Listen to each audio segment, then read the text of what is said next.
Welcome to this comprehensive exploration of arrhythmias, the fascinating yet sometimes life-threatening disturbances in heart rhythm. The heart, an electrical organ, follows a meticulously coordinated rhythm to pump blood efficiently.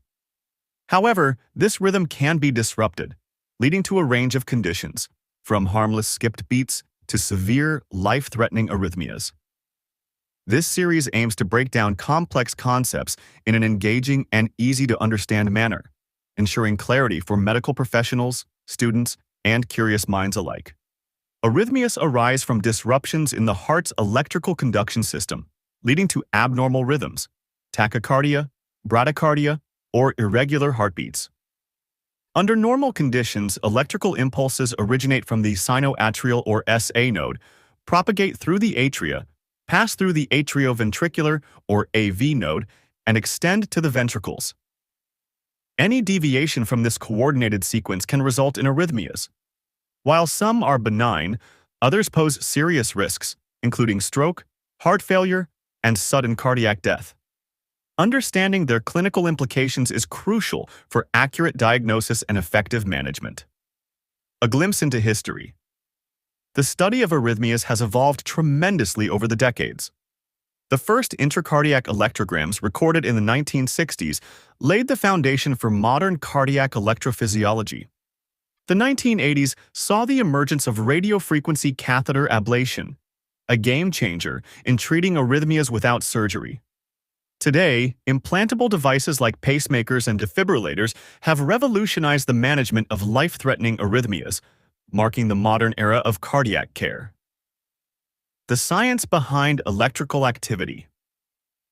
At the cellular level, the heart's electrical function is governed by cardiac action potentials, which are driven by the movement of sodium, potassium, and calcium ions through specialized ion channels. These channels control the heart's depolarization and repolarization, ensuring a well-coordinated heartbeat. Notably, action potential characteristics vary across different regions of the heart, influencing how impulses are generated and propagated. The normal cardiac impulse, the SA node, the natural pacemaker of the heart, generates electrical impulses at a rate of 60 to 100 beats per minute under normal conditions. This impulse spreads through the atria, prompting them to contract. At the AV node, conduction slows slightly to allow the ventricles time to fill before they contract. The impulse then moves rapidly through the His-Purkinje system, ensuring a synchronized and forceful contraction of the ventricles, which is vital for efficient circulation. The mechanisms behind arrhythmias. Arrhythmias arise due to three main mechanisms. Enhanced automaticity occurs when heart cells begin firing at an abnormally fast rate. Triggered activity happens due to abnormal after-depolarizations, leading to extra beats. Re-entry circuits create a loop of electrical activity, causing sustained tachycardia. Each of these mechanisms underlies different types of arrhythmias, from bradyarrhythmias to tachyarrhythmias. Bradyarrhythmias. When the heart beats too slow, bradyarrhythmias are caused by SA node dysfunction or AV node disease. Sinus bradycardia, characterized by a heart rate below 60 beats per minute, can be normal in athletes but problematic if it leads to dizziness or fainting. Sick sinus syndrome or sinus node dysfunction can cause prolonged pauses, while chronotropic incompetence prevents the heart from increasing its rate adequately during exertion. Diagnosing sinus node dysfunction. Diagnosis begins with a thorough clinical assessment, as symptoms like fatigue, dizziness, and syncope often indicate bradyarrhythmias. An electrocardiogram or ECG helps identify slow rhythms or sinus pauses, but since symptoms may be intermittent, ambulatory ECG monitoring or exercise testing is often required. Treatment of sinus node dysfunction. The definitive treatment for symptomatic bradycardia is a permanent pacemaker, which ensures the heart maintains an adequate rate. If medications like beta blockers or calcium channel blockers are contributing to bradycardia, adjusting these drugs can sometimes help. Addressing underlying causes, such as electrolyte imbalances or medication effects, is also crucial. Bradyarrhythmias. Disorders of the AV node. AV node dysfunction leads to AV blocks, classified into first-degree AV block, a mild delay in conduction, often benign. Second-degree AV block. Some impulses fail to reach the ventricles, requiring close monitoring. Third-degree AV block or complete heart block. No electrical communication between the atria and ventricles, often necessitating an emergency pacemaker. Causes of AV conduction disease. AV blocks can develop due to degenerative changes in aging individuals, ischemic damage from heart attacks, or inflammatory diseases like Lyme disease or sarcoidosis. Identifying the underlying cause helps determine the best treatment approach. Other causes of AV block. Beyond degenerative and ischemic causes, AV blocks can result from surgical complications, congenital heart defects, or heightened vagal tone, often seen in well-trained athletes. Some forms of AV block are temporary and resolve once the underlying issue is treated. Diagnostic testing for AV block. A 12-lead ECG is the primary tool for identifying AV blocks, but prolonged monitoring may be needed for intermittent cases. Echocardiography evaluates structural abnormalities, while advanced imaging, like MRI, helps detect infiltrative diseases affecting the conduction system. Treatment of AV block. Treatment depends on severity. First-degree AV block rarely needs intervention, while Mobitz type 2 second-degree AV block and third-degree AV block almost always require a permanent pacemaker. In acute cases, temporary pacing may be needed until a permanent solution is in place. Introduction to supraventricular tachyarrhythmias or SVTs. Supraventricular tachyarrhythmias are rapid heart rhythms originating above the ventricles. They can range from benign episodes of palpitations to rhythms that require immediate treatment.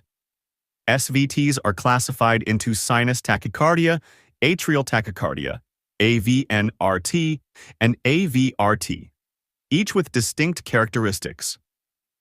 Evaluating SVTs.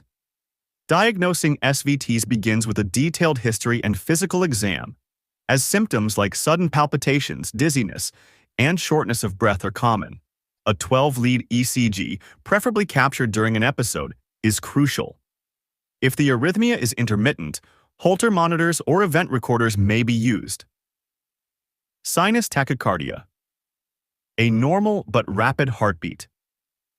Sinus tachycardia is a condition where the heart rate exceeds 100 beats per minute, originating from the SA node.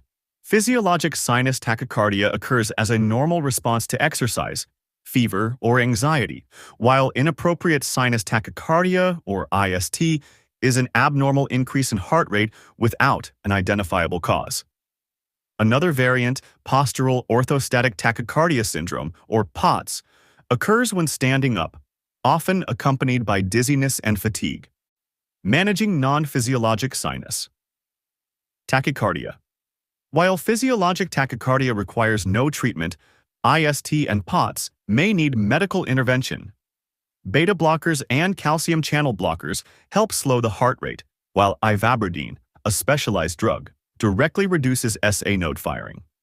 Non-medical treatments like hydration, increased salt intake, and structured exercise can significantly improve symptoms in POTS patients.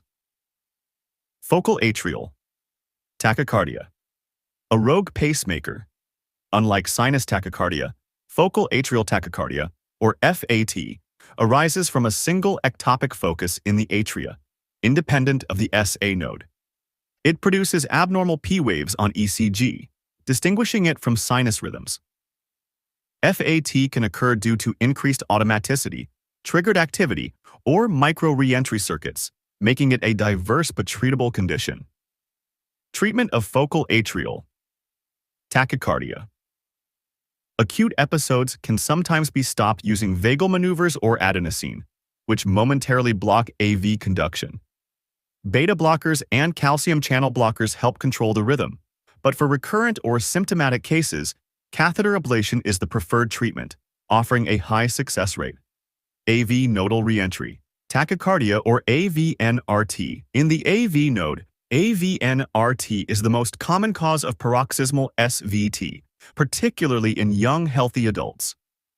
It occurs when the AV node contains two separate pathways, one fast and one slow, allowing electrical impulses to circulate in a loop, leading to a rapid heartbeat. Patients often describe sudden palpitations that can last minutes to hours. Accessory pathways and Wolff-Parkinson-White or WPW syndrome. Some people are born with an extra electrical connection between the atria and ventricles, called an accessory pathway. In WPW syndrome, this pathway allows impulses to bypass the AV node, creating a dangerous situation where the ventricles can be stimulated too quickly. The ECG hallmark is a short PR interval and delta wave. Atrioventricular reciprocating tachycardia, or AVRT, an extra pathway. Gone wrong. AVRT is a reentrant tachycardia caused by an accessory pathway, commonly seen in WPW syndrome. There are two types. Orthodromic AVRT. Electrical impulses travel normally through the AV node but return retrogradely via the accessory pathway. This produces a narrow QRS complex. Antidromic AVRT. The impulse travels anterogradely via the accessory pathway, resulting in a wide complex tachycardia that can be mistaken for ventricular tachycardia. Treatment of paroxysmal SVTs. For acute episodes, vagal maneuvers, like the Valsalva maneuver or carotid massage, can help break the arrhythmia. If ineffective, adenosine is the drug of choice. Long-term management includes beta blockers or calcium channel blockers, while catheter ablation offers a curative approach for recurrent cases. Atrial flutter. A fast and organized circuit. Atrial flutter is a macro-reentrant tachycardia, where electrical impulses circulate rapidly around the atria, usually in the right atrium near the tricuspid valve. This produces the classic sawtooth pattern on ECG. Flutter is closely linked to atrial fibrillation and often coexists with it. Management of atrial flutter. Atrial flutter can be treated with rate-controlling medications, but the most effective cure is catheter ablation, which has a success rate of over 95%. Electrical cardioversion is also effective for restoring normal rhythm. Atrial fibrillation, the most common arrhythmia. Atrial fibrillation, or AF, is characterized by disorganized electrical activity in the atria, leading to an irregular pulse. It significantly increases the risk of stroke, heart failure, and mortality. AF can be triggered by hypertension, obesity, sleep apnea, and alcohol use, among other factors. Classification of atrial fibrillation. AF is categorized based on duration. Paroxysmal AF resolves within 7 days, often spontaneously. Clinical impact of AF. AF can cause palpitations, shortness of breath, fatigue, and dizziness. The loss of atrial contraction reduces cardiac output by 15 to 30%, increasing the risk of stroke. Stroke prevention in AF. The CHA2DS2-VASC score helps assess stroke risk, guiding decisions on anticoagulation therapy. Warfarin and direct oral anticoagulants, or DOACs, significantly reduce stroke risk. Rate versus rhythm control. In AF, rate control allows AF to persist, but controls ventricular rate using beta blockers, calcium channel blockers, or digoxin. Rhythm control aims to restore sinus rhythm using anti-arrhythmic drugs or catheter ablation. A hybrid approach is often used, balancing symptom relief and stroke prevention. Antiarrhythmic drug therapy. For AF, medications for maintaining sinus rhythm include Class 1C agents, flecainide, propafenone, used in patients without structural heart disease. Class 3 agents, as like sotalol, dofetilide, used cautiously due to QT prolongation risks. Amiodarone, the most effective but has significant side effects. Catheter ablation for AF, a definitive cure? Pulmonary vein isolation, or PVI, is the cornerstone of AF ablation, as most AF triggers originate in the pulmonary veins. Additional ablation may be needed in persistent AF. Post-procedure care includes ongoing anticoagulation and monitoring. Outcomes of atrial fibrillation, ablation, catheter. Ablation is a highly effective treatment for atrial fibrillation, but success depends on the type of AF. Paroxysmal AF has a 70 to 80% success rate after one procedure. Persistent AF has a lower success rate, often requiring multiple procedures. Complications include stroke, 0.5 to 1%, cardiac tamponade, and atrioesophageal fistula. It's rare but severe. Early rhythm control with ablation has shown improved outcomes in reducing stroke and heart failure progression. Risk factor. Modification for atrial fibrillation. AF is not just an electrical problem, it's influenced by lifestyle and risk factors. Managing these can significantly reduce AF burden. Weight loss. A reduction of about 10% improves rhythm outcomes. Blood pressure control. Hypertension is a major trigger for AF. Sleep apnea treatment. Continuous positive airway. Pressure therapy reduces AF recurrence in patients with obstructive sleep apnea. PVCs are early beats that originate from the ventricles instead of the SA node. They appear as wide, bizarre QRS complexes on ECG. Most PVCs are benign, but frequent PVCs, more than 10 to 15% of total beats, can lead to PVC-induced cardiomyopathy. Management of PVCs. Lifestyle modifications. Avoid triggers like caffeine, alcohol, and stress. Pharmacologic therapy.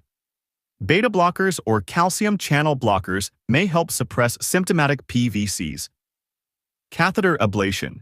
If PVCs are frequent and causing cardiomyopathy, ablation is 90% effective in eliminating them. Non-sustained ventricular tachycardia, or NSVT, a brief but rapid rhythm. NSVT consists of 3 or more consecutive ventricular beats at more than 100 beats per minute, lasting less than 30 seconds. It is usually benign in structurally normal hearts, but may signal serious disease in patients with heart failure or prior myocardial infarction. Management of NSVT. For high-risk patients, as like heart failure, low ejection fraction, an implantable cardioverter defibrillator, or ICD, may be needed. Beta blockers and antiarrhythmic drugs, like amiodarone, are used to suppress symptoms or prevent recurrence. Sustained ventricular tachycardia, a dangerous condition. Sustained VT lasts more than 30 seconds and can lead to syncope or sudden cardiac arrest. It is most commonly caused by scar tissue from a prior heart attack or ischemic VT. Non-ischemic VT can occur in cardiomyopathies like arrhythmogenic right ventricular cardiomyopathy. Diagnosis of VT. A 12-lead ECG helps distinguish VT from supraventricular tachycardia, SVT with aberrancy. Features favoring VT include AV dissociation, atria, and ventricles beating separately, wide QRS complex, that is more than 120 milliseconds, extreme axis deviation. Further testing includes echocardiography, cardiac MRI, and coronary angiography to assess underlying heart disease. Acute management of VT, unstable, VT, immediate synchronized cardioversion is required. Stable, VT, amiodarone, lidocaine, or procainamide can be used. Post-conversion management. Identifying and treating the underlying cause is crucial. Long-term management of VT, ICD. Implantation is the standard of care for high-risk patients. Antiarrhythmic drugs, amiodarone, sotalol, can reduce ICD shocks but do not improve survival. Catheter ablation is effective for reducing VT burden, particularly in ischemic scar-related VT. Idiopathic ventricular tachycardia, VT in a normal heart. Some people develop VT without structural heart disease. These forms of VT are often benign and highly treatable with ablation. Polymorphic ventricular tachycardia. a dangerous electrical storm. Unlike monomorphic VT, polymorphic VT has varying QRS morphologies and is usually associated with acute ischemia, electrolyte imbalances, or genetic conditions like long QT syndrome. Management of polymorphic VT. If due to ischemia, urgent revascularization, that is PCI or thrombolysis. If due to QT prolongation or torsade de pointes, IV magnesium, correction of electrolytes, and pacing. Ventricular fibrillation or VF. The most lethal arrhythmia. VF is chaotic, disorganized ventricular activity, causing immediate cardiac arrest. The ECG shows an irregular waveform with no identifiable QRS complexes. The most common cause is acute myocardial infarction. Immediate defibrillation and high-quality CPR are the only life-saving treatments. Electrical storm, recurrent ventricular. Arrhythmias. Electrical storm refers to 3 or more episodes of VT or VF within 24 hours, requiring urgent intervention. Management includes sedation and beta blockers to reduce sympathetic drive, intravenous amiodarone or lidocaine, emergency catheter, ablation for recurrent monomorphic VT, inherited arrhythmia syndromes.